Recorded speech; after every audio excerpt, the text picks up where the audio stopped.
Good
morning.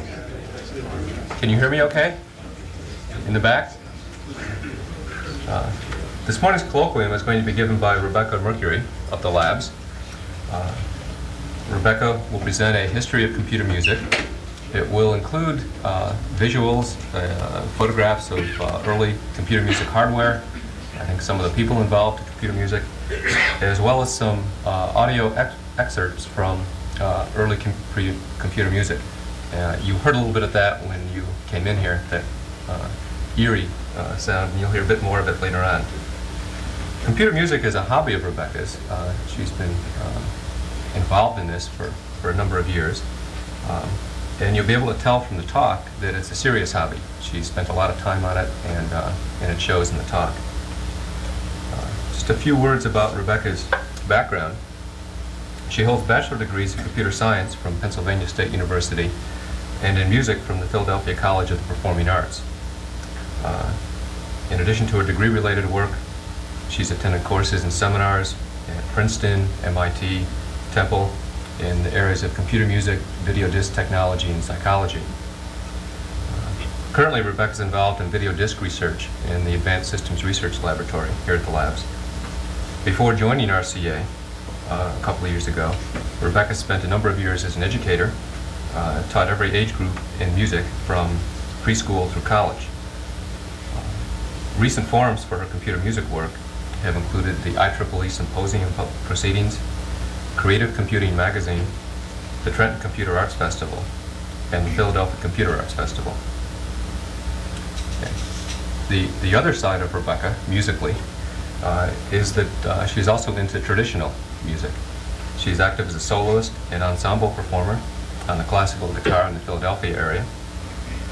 Her professional affiliations include membership in Local 77 and 336, the American Federation of Musicians, the Audio Engineering Society, Princeton chapter of the ACM, where she currently is serving as treasurer,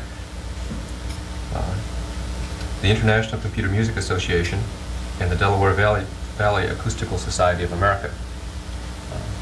So you can see that music is more than just a minor sideline to Rebecca's life. Rebecca?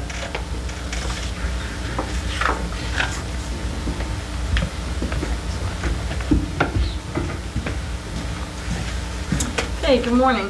First, I think I'll move away from that. It's a little short. I'd like to thank the Colloquium Committee for the opportunity to present to you the illustrated history of computer music, if we can have the slides on. This is the illustrated history of computer music from 1955 to 1970. And let me set the stage by first taking you back about 20 years to the first piece of computer music which I heard. Can we have the next slide, please? This is way back in elementary school. My father happened to bring home a recording. My father happened to bring home a recording by Bell Labs called Computer Speech. And this recording might possibly be considered the very first introduction of computer music to the general public. And I think we'd like to listen to it now. And as you hear it, I'm sure probably most of you will recognize it. Can we have that one?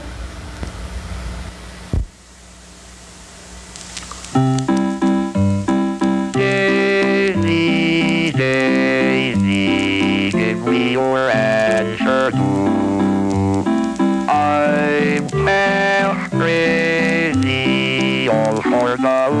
of you. It won't be a stylish marriage. I can't afford a carriage. But you look sweet upon the seat of a bicycle built for two. If you didn't recognize it from the recording, you probably would remember that Hal sung that bit way back in the movie 2001, but the recording had been issued quite a number of years before, and it was sort of an inside joke to the computer musicians at that time. Doing the research for this talk, it was really interesting to discover that a lot of the early work on computer music was done right here in New Jersey. If we could have the next slide, you'll see on this one the RCA Mark II synthesizer. There we go. At the same time that Bell Labs was synthesizing speech, right here at the David Sarnoff Research Center, the RCA synthesizer was being built. And most of the pieces that you heard in the very beginning were produced by the RCA synthesizer, one of the versions, either the Mark I or the Mark II. We could have the next slide, please. Some of you might remember Harry Olson. This slide shows Harry in 1963 with the RCA Mark II synthesizer. And Dr. Olson unfortunately passed away earlier this month, but he headed up the acoustics group here at the labs for many years. It's really interesting to note that in addition to Olson's many other accomplishments, in addition to the 100 patents and other things, the acoustics here in this auditorium, I understand, are really directly his responsibility, and he created the really good acoustics that we have here. In fact, you probably won't be able to ever find the speakers. Olson and Herbert Ballard built the RCA Mark II synthesizer, and first to synthesize speech. They were sort of competing with Bell Labs in that area. But the machine instead was discovered to be an excellent composer's tool. It was much better for music than it was for speech. And it was used most notably by Milton Babbitt, who just recently got nominated for a honorable mention for the Pulitzer Prize. This synthesizer is currently still operating, and I believe Milton Babbitt is still running it at the Columbia Princeton Computer Music Center in New York. But it is falling into disrepair, and so you really wouldn't have the opportunity to see it or try it out if you did happen to go up there. Can we have the next slide, please? This is the disclaimers. You might be wondering why the early history said that it was from 1955 to 1970.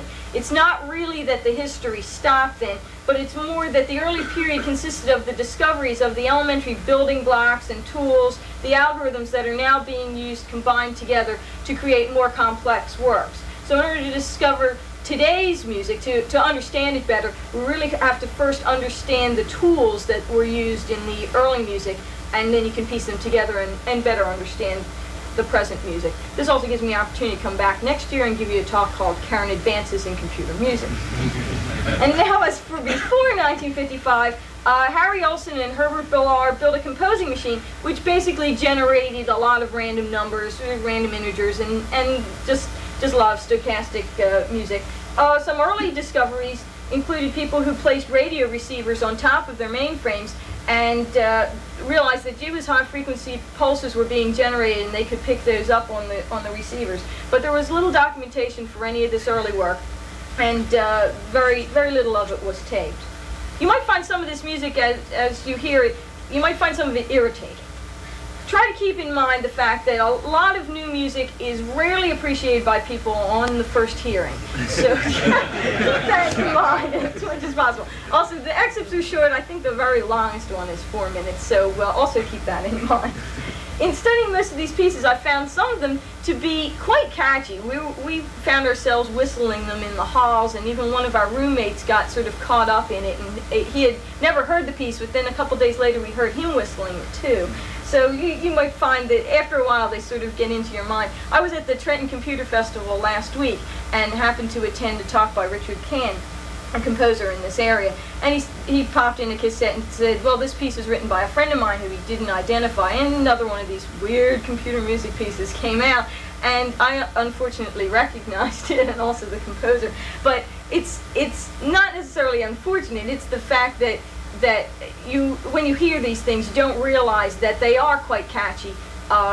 They each have their own individual distinct qualities, and try to appreciate them for that. They're just probably something that you really are not exposed to in general music. So try to keep that in mind. it was really difficult to research this speech. A lot of the information was sketchy. As I said, the early experiments weren't written down. They didn't have very many tapes. A lot of the tapes were destroyed. In fact, some tapes have been purchased at auctions and just sort of saved from the brink of destruction. I think that maybe some of you in the audience might even be able to fill us in on some of the details of early work here at the labs. And I hope maybe to hear from some of you later on. If I could have the next slide, please. It's important, I think, at this time to establish a definition for computer music. And the bibliography of computer music written by Sandra Chepma says that the computer music must utilize a device that is, first of all, programmable, and second of all, it has to give its output in binary code. So this includes mainframe, mini, and microsystems, something that can produce a digital signal, in other words, binary code numbers.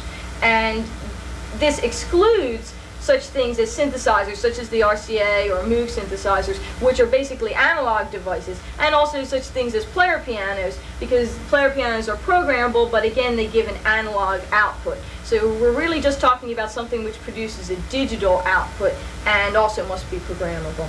The next slide. Some of the ways that computers can be used in music, I'd like to try to illustrate most of these today. First of all, we have high-speed calculations and randomization to write music. The math ability of the computer can really be exploited, and various number strings, turning numbers around and inversions of music, things like that, that can really be exploited and done very quickly on the computer. Another thing that we can do is we can synthesize previously unheard of digital sounds. So unimaginable sounds can be produced on the computer. We can also take analog sounds and analyze them and then resynthesize them in order to try to recapture some of the qualities of these sounds and to understand them more fully. It's very important to be able to continue the research in that area and understand what are the components of musical sounds that we're used to hearing, so that we can recreate those, and not only that, we can create better instruments. We can use these things to create better acoustics, better acoustical halls.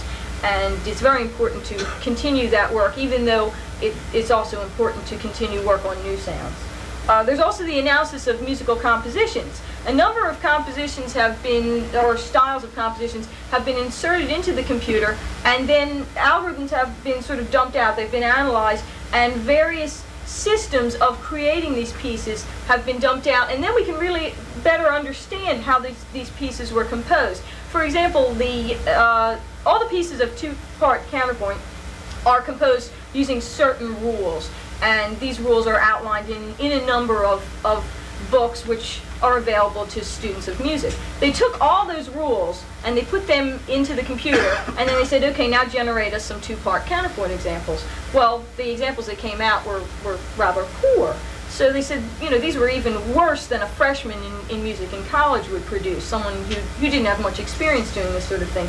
They said, there's obviously something else going on here. There must be some other rules which people are applying subconsciously when they're writing these things. So they took some really good two-part counterpoint examples, analyzed those, and came up with, I believe it was 43 new rules for counterpoint, which when they added those to the other rules of counterpoint, came out with some quite good examples. In fact, some were even better than examples that would be produced by humans just sitting down the first try, or even after a couple of years trying to do these examples. So this is the sort of thing that you can really get involved with in order to understand the construction of music and come up with new rules for writing musical compositions.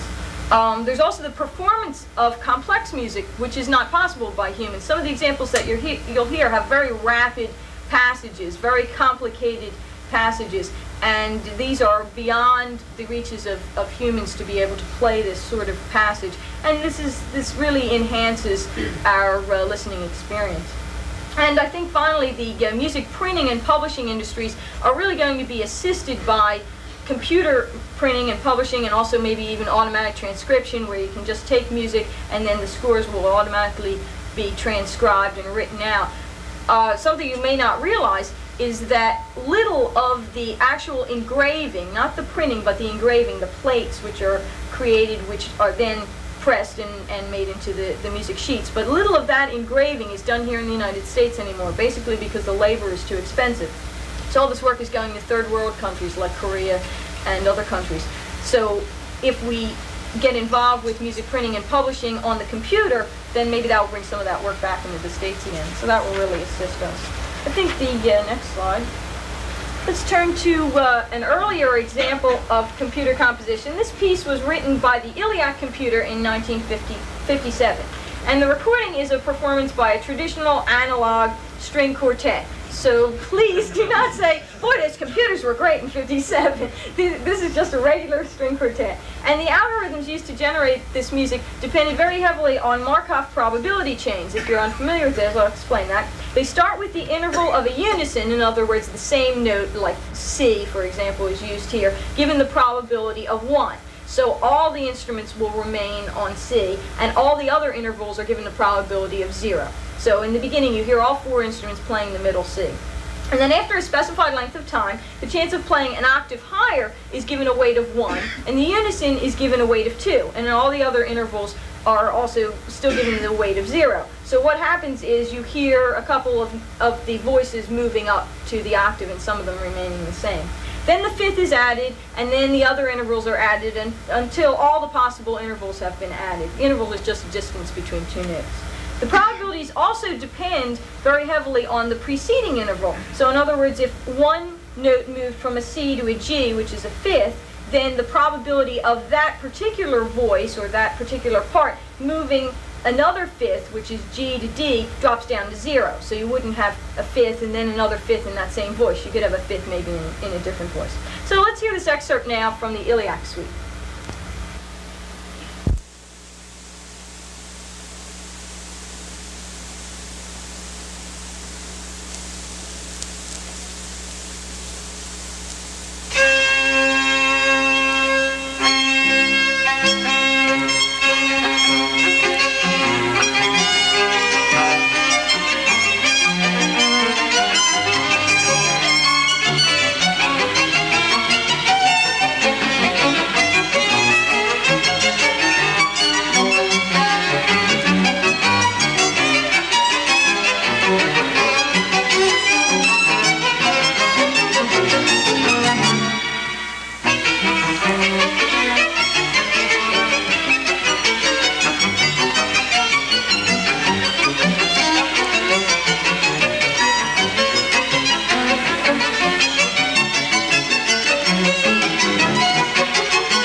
This next piece by James Tenney was also written for string quartet, but this one is here performed by a computer.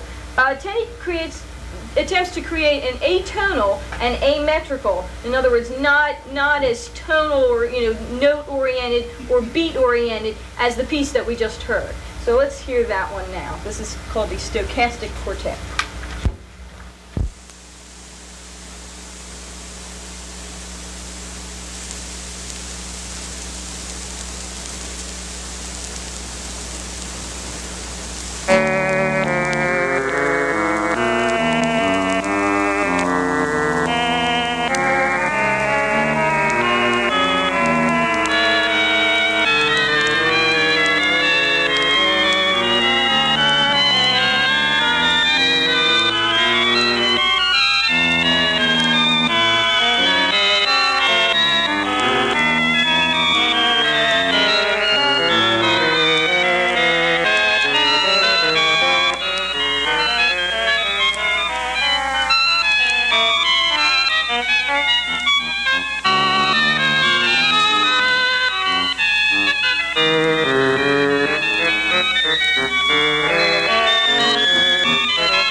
really could be performed by a traditional string quartet. It's much more suited to the computer performance.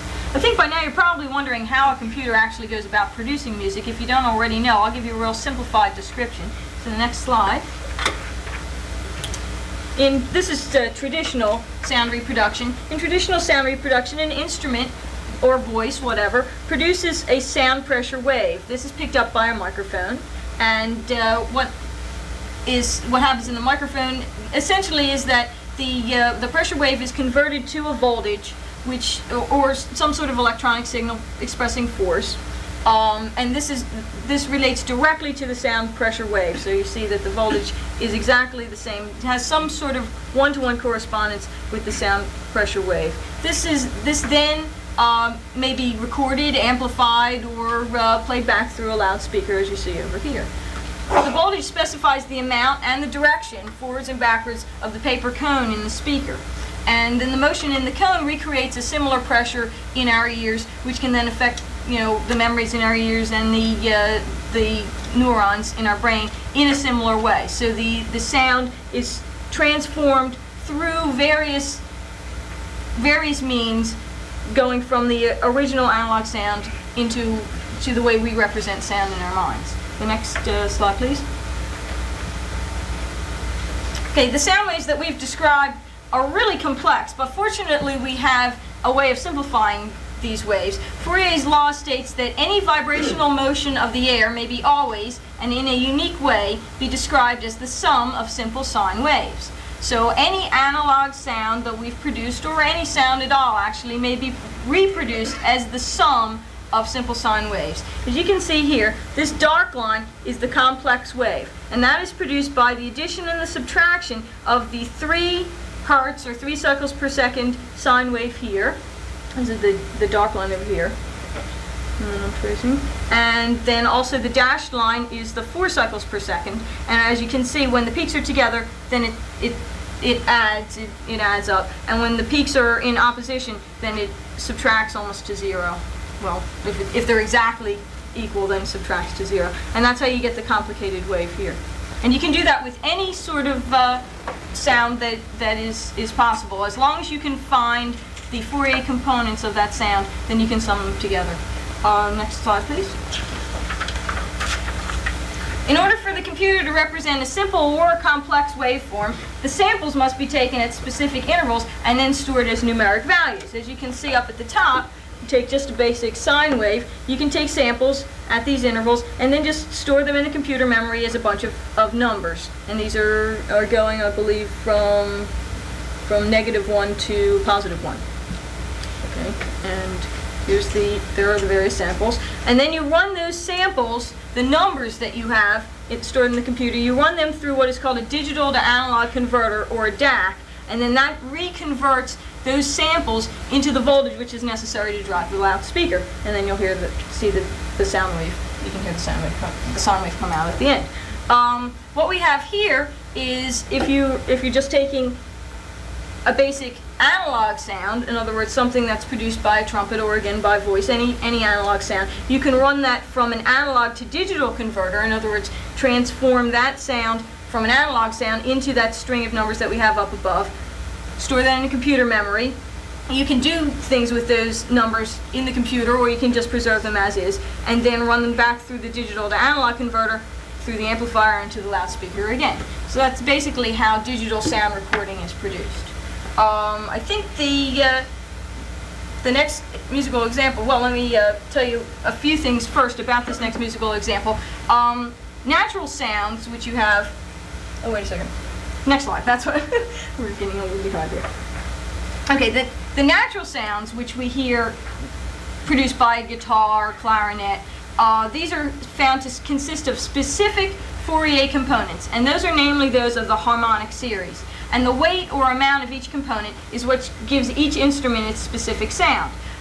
The computer, though, could be asked to provide Fourier components which are not necessarily occurring in nature. And it can also take the weights and transform them. In other words, give some of them heavier weights than you would naturally have. So in other words, you could have the harmonic series that would be produced by playing a note on the clarinet, but then you could weight all of those Fourier components differently, and you would come up with a completely different sound. And this next musical example, which you hear, uses harmonic and also non-harmonic components of various sounds. So when you hear these, some of the notes that you hear together, two of the notes played together, will tend to clash very much.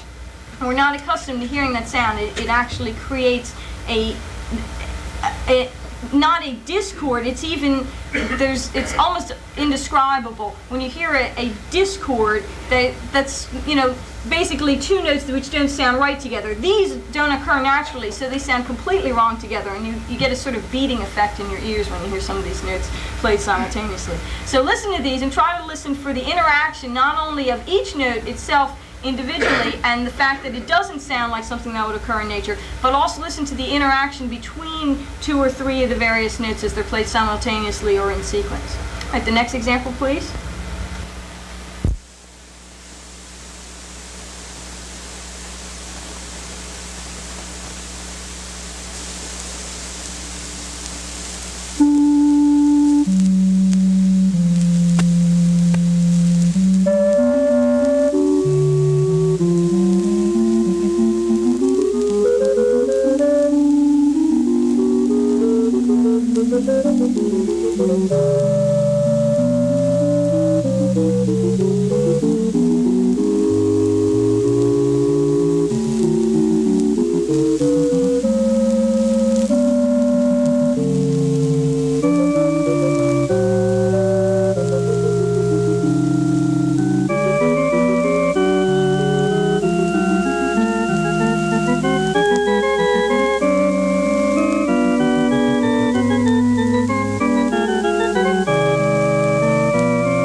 And the Fourier components were constantly changing throughout the piece. So in the beginning it had a very thin texture, and then it added a lot more of the Fourier components, and then it thins out more towards the end. We faded that example out.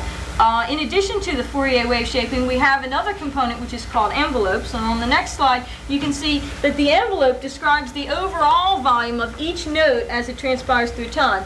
This is a very simple envelope. We have an attack, an initial attack, then an initial decay, a sustained portion of the note, and then a release. And you actually have much more than just these four simple components, but that basically describes the overall construction of an envelope. And this is the volume of the note as it goes through time. What we have, even in addition to the envelope, is that the Fourier components of each of the notes, the amplitudes of each of the components also change throughout time. So we have a highly complex algorithm. Most computer music, though, just generally involves a simple envelope and a simple Fourier series that they're using to construct each of the notes. But you can have much more complicated notes, and in fact that's what we do here naturally. The next musical example tells the rather grisly tale of Herman Webster Mudgett, who was hanged in Philadelphia's Moyamensing prison on May 7th, 1896. And that aside, this is an excellent example of the use of envelopes. Next example, please.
Envelopes that you heard, it's interesting to sort of relate them to natural instruments. A percussive envelope would be something that had a very sharp attack and a very rapid decay, almost no sustain at all. And a brass sounding instrument would have a very sharp attack and a long decay. And when you think of other instruments, you can think of the relationship between the attack and decay characteristics of each one. On the next slide, we can see that, as I mentioned earlier, computers can be used to analyze sounds and also store them for reproduction or even manipulation further by the computer. The slide's a little difficult to see, but it generally shows the analysis synthesis stages used at the University of Illinois by James Beauchamp. A considerable amount of computer power is required. As you can see, there's computers throughout the entire thing. In fact, when they run these analysis synthesis routines, they generally do it around 2 or 3 in the morning, and they have all the computers in the University of Illinois all hooked up and speaking to each other. So, and this was actually way back in the late 60s, but it still was quite an amount of computer power even then. First, the sound is played in a dead room through an Altec Lansing speaker, microphone, I'm sorry. And then an A to D conversion, which is 10-bit, occurs. This is right here. And that's sent in through a Fourier series analysis. And then display photography. This is the Fourier analysis right here. I've got an analysis program running on a CDC 1804. An analysis program then permits display photography of time variant frequency, amplitudes, and phases. And this is later recombined by the computer for some nice three-dimensional graphs. Then the Fourier series synthesis occurs here, so they're resynthesizing the notes. Digital analog conversion is taking place. They have an iliac to computer. And then an analog recording is made of the resynthesis. And even though the computers may have changed in the later years, and considerable work is going on, not only at the University of Illinois, Princeton University is attempting to get into this field too, but the essential steps will always remain the same. The graphs that they produce, these photographs which they're producing here, are an excellent storehouse for information about all the various instruments. They've spent a considerable amount of work on the brass instruments, but the examples that I'll play for you here are the oboe and the flute. If we could have the next slide, please. What you'll hear here is a comparison, A-B comparison.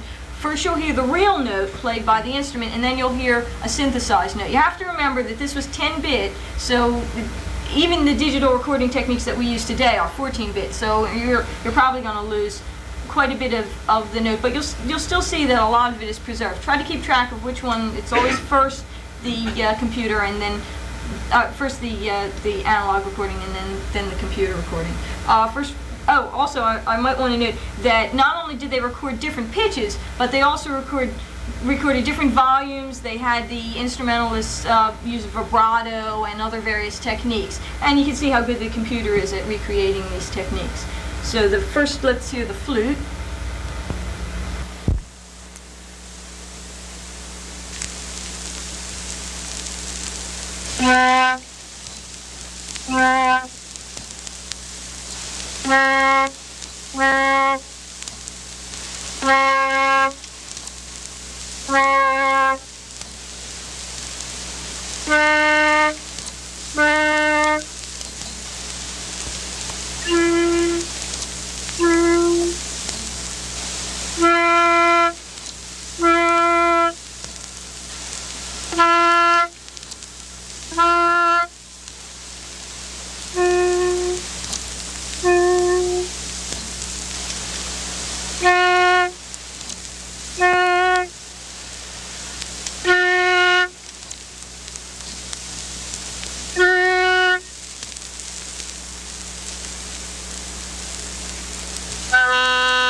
Inputting natural sounds, then there's a problem of how to tell the computer what to play. The next slide shows a music editing system which permits the input of unnatural sounds to the computer.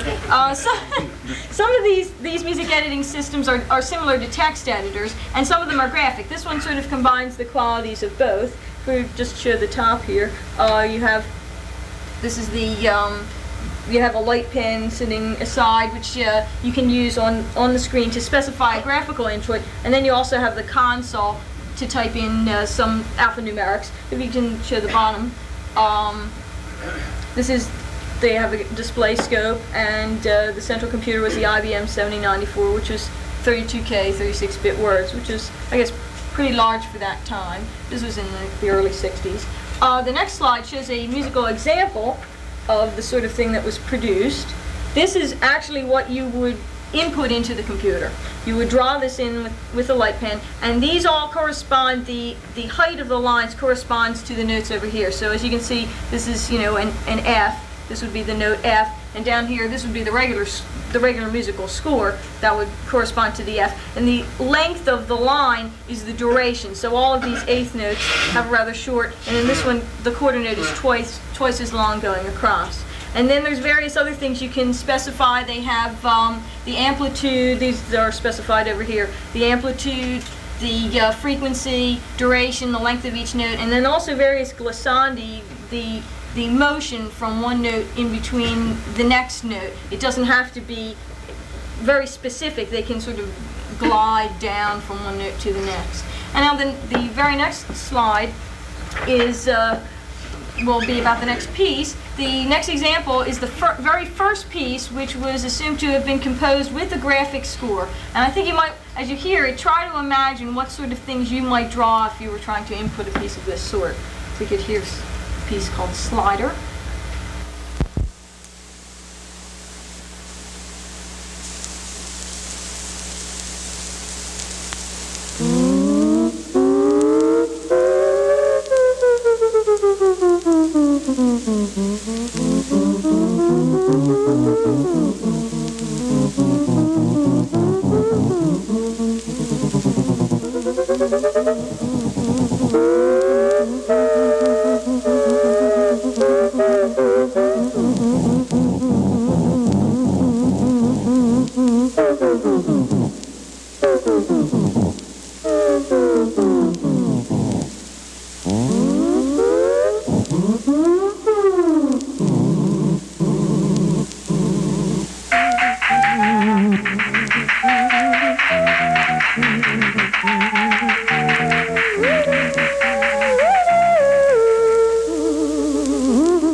Or at least 45 video games. We can have the next slide, please. This slide is an example of the sort of document which you would produce if you used another music editing system. This one's more common. It's called Music 4BF, and it's a sound synthesizing program written in Fortran to run on the IBM System 360 computers. There's a number of versions of these Music 4 music programs, and but most of them are specific to certain computers, so they're not very portable. In Music 4BF, each note is specified by an individual card image. And this particular thing is a transcription of a piece by Weber, very recognizable. Let me show you here on the score. The T cards up here are used to specify the tempos of each of the various sections of the piece. The I cards, you see them spread throughout, those are all the note cards. And each one of these are various functions of the note. The first field is always the instrument number. What you have is a sound, which is you predefine the sound that you want, and you can store that. You can store that in any way. You can record it digitally, or you can specify Fourier components or envelopes or whatever you want. But you have to store it in some form and then call it up by its number. So you can create any sounds that you want beforehand and then string them together by using this particular program.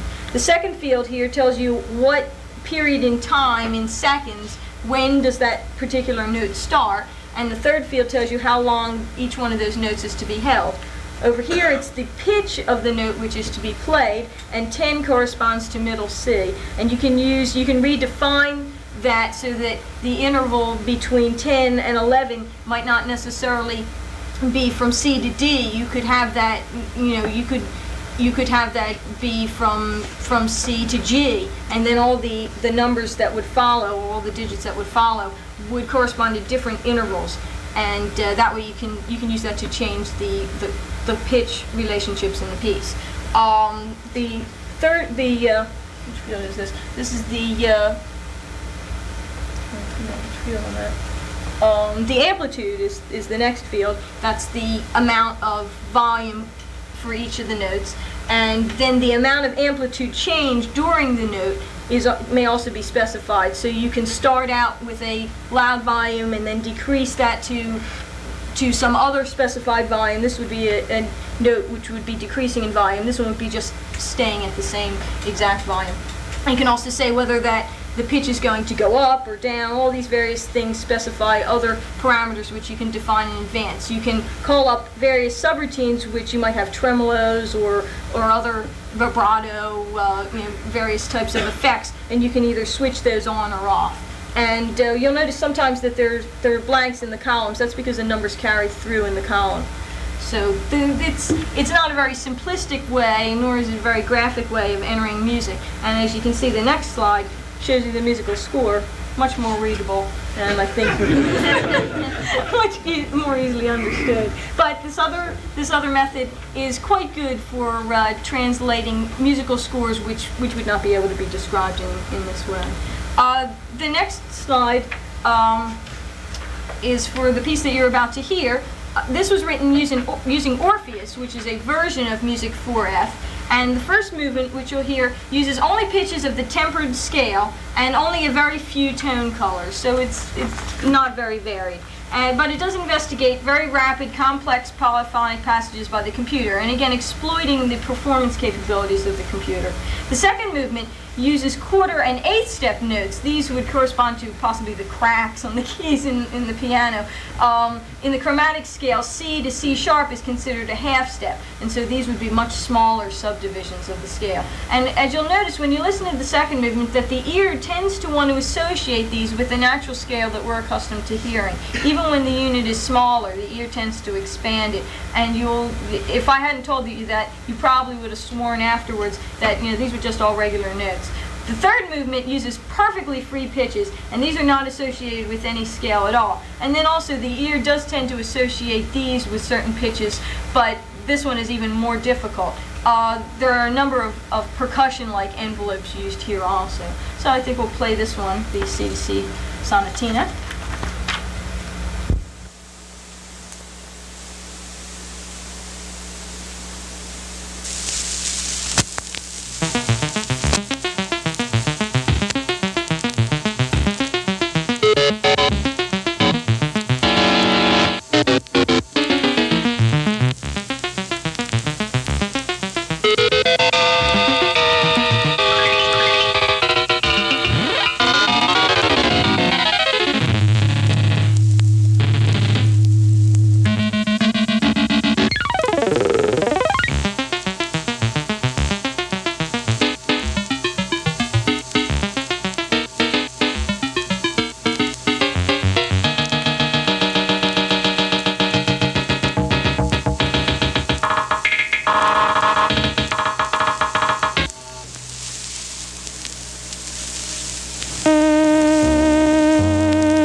Alright, the next slide shows one of the electronic music studios of the Columbia Princeton Electronic Music Center in 1971. And this center came into existence on February 20, 1959 through a grant from the Rockefeller Foundation. RCA donated their Mark II synthesizer to the center in 1960 after they had been renting it from RCA for 20 months. You can see that they have actually 4 identical stations of this sort. A lot of them have gone into disrepair. But you can see that there's a central mixing panel which can handle 12 input signals. 4 of the input signals can each contain a mix of 4 signals, so there's a total of 24 signals maximum. Each studio has, I don't believe you can see them here. Oh, there they are. Each studio has 4 Ampex 2-track tape recorders and 1 4-track tape recorder. And this is quite old, so you have to remember. There are a number of synthesizer modules, ring modulators and bandpass filters, and a number of other synthesizer modules. They have a bootyless synthesizer, which is available with 2 touch-sensitive keyboards, and a patch panel which connects all of the. Oh, here you can see the bandpass filters. There's a number of filters, and I think the synthesizer is over here.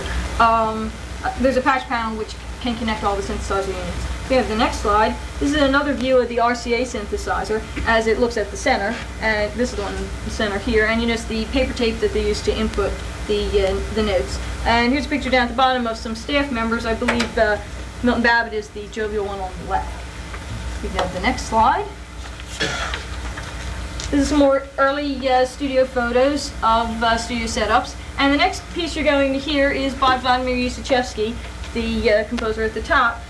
This material was composed at the Columbia Princeton Electronic Music Center. If we have the next slide, please. The material was initially generated on the GE 635 by Jean-Claude Risset, and then it was transformed and used in the beginning and closing sections of the piece. Square waves were used in 4-note clusters, and those were synthesized by F.R. Moore. And then material from sound sources such as gong, distorted human speech, and electronic organ were also used and established as various files. All of these sounds were converted from analog to digital and then stored as files on the computer. Then they were recalled and reconverted to analog in specific successions. They used, at the very end, after they created the piece, they used frequency shifting and reverberation to enhance the performance. So we can hear this short rendition.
Returning to Bell Labs Graphic One console system, the GRIN program, we have find an early example of the use of computers to manipulate musical sequences. Here you see the graphic score to the British Grenadiers, that's up above, and When Johnny Comes Marching Home down below. This example uses the computer to take the two pieces to modulate from the one piece, the British Grenadiers, which is in the key of F in 2/4 time, to When Johnny Comes Marching Home, which is in the key of E minor and in 6/8 time. So this is not a very simple modulation. And then he modulates back again to the Grenadiers. We can see the next slide. This is the averaging function which he uses for the two pieces. This is the Grenadiers here. You'll see it's all Grenadiers in the beginning. And then you're averaging the two pieces together. And the Grenadiers is gradually dropping out. The When Johnny Comes Marching Home is coming in, and then that is dropping out again, and then the Grenadiers comes in at the end. The composer Max Matthews describes this as a nauseating musical experience, but one not without interest, particularly in the rhythmic conversions. And I should note here that the pitches are rounded to those in the scale, which consists of all notes in both the keys of F major and E minor, so you don't have any partial tones there. You just have notes that are in those two keys that are naturally found in those. So if we could hear that one now.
This was the piece that we found ourselves whistling. The next slide, please. This last example is another illustration of the precise performances that are difficult for humans, but very easy for the computers to do. As you can see here, the psychologist, this is called the Shepard's tones, and the psychologist Roger Shepard discovered that by weighting the volumes of notes proportional to their position in the scale, as you can see, the size of the notes is proportional to what the volume is going to be when you hear this. An endless sequence of arising or conversely falling tones can be made to appear. So the top octave gradually fades out as the next octave is gradually fading in. And this effect has its analogy in the visual world. In the graphics, we have the staircase effect, which is popularized by M.C. Escher in numerous of his drawings. Harold Bode has recently released a barber pole effect, which permits you to input any analog sound, such as that produced by a guitar, and then you can affect this illusion. I think you should listen to this effect and try very desperately to hear where it fades out. And I never seem to be able to achieve recognition of when one is fading out and the other one is fading in. It just seems to be a constantly rising, and then you'll hear the descending version of that. So if we could hear that, the Shepard's tones now.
Adapted this technique for use in his computer suite, and maybe we'll play that as people are leaving so you can listen to that one. Let me just close by giving you a little bit of an inkling about the current work. The next slide, please. Some ongoing work which is occurring in the computer music field. We have at Stanford the Center for Computer Research in Music and Acoustics, and they're basically working on new sound algorithms, similar to ones that we've heard, but much more complex. They're doing digital wave shaping and other various techniques. Princeton University still keeps very active, although they have much less funding and activity than they did in the late 60s. Beauchamp is still active in analysis at the University of Illinois. In fact, they have quite a large system there. And there's quite a bit of work going on in music editing systems from mainframes to micros. One of the most notable one is by Leland Smith at Stanford University. I think he has the best system by far, and I think it runs on a DEC 20. It is highly comparable to published music. I myself am working on one for the Apple microcomputer, which bears a close resemblance to published music also. In France, there's a group called IRCAM, and it's the Institute of Research in the Computation of Acoustics and Music. And the director is Pierre Boulez, who you may remember as the former director of the New York Philharmonic. They have a room with movable panels in which they can create a reverb time from microseconds all the way to as many as 5 seconds just in the same room by moving the panels around. And they seem to be getting considerable support from the French government and from other sources, and I think that they're probably doing the most exciting work at this time. That's about all I have, and I'm going to thank you, my staff here, Mike Keith doing the tapes, and I appreciate the opportunity for presenting this to you. We've run a little late, so I'll stick around afterwards if anyone has any questions.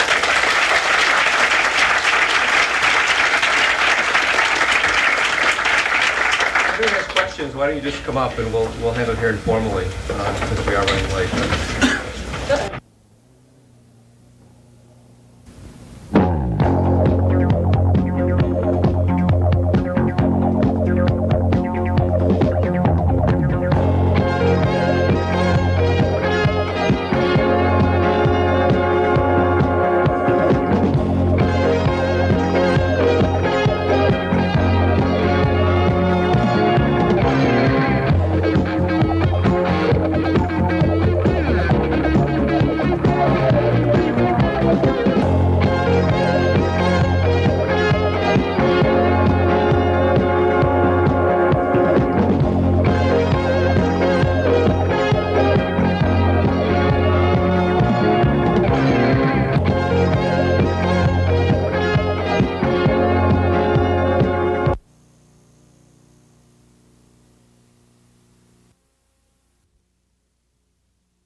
Good.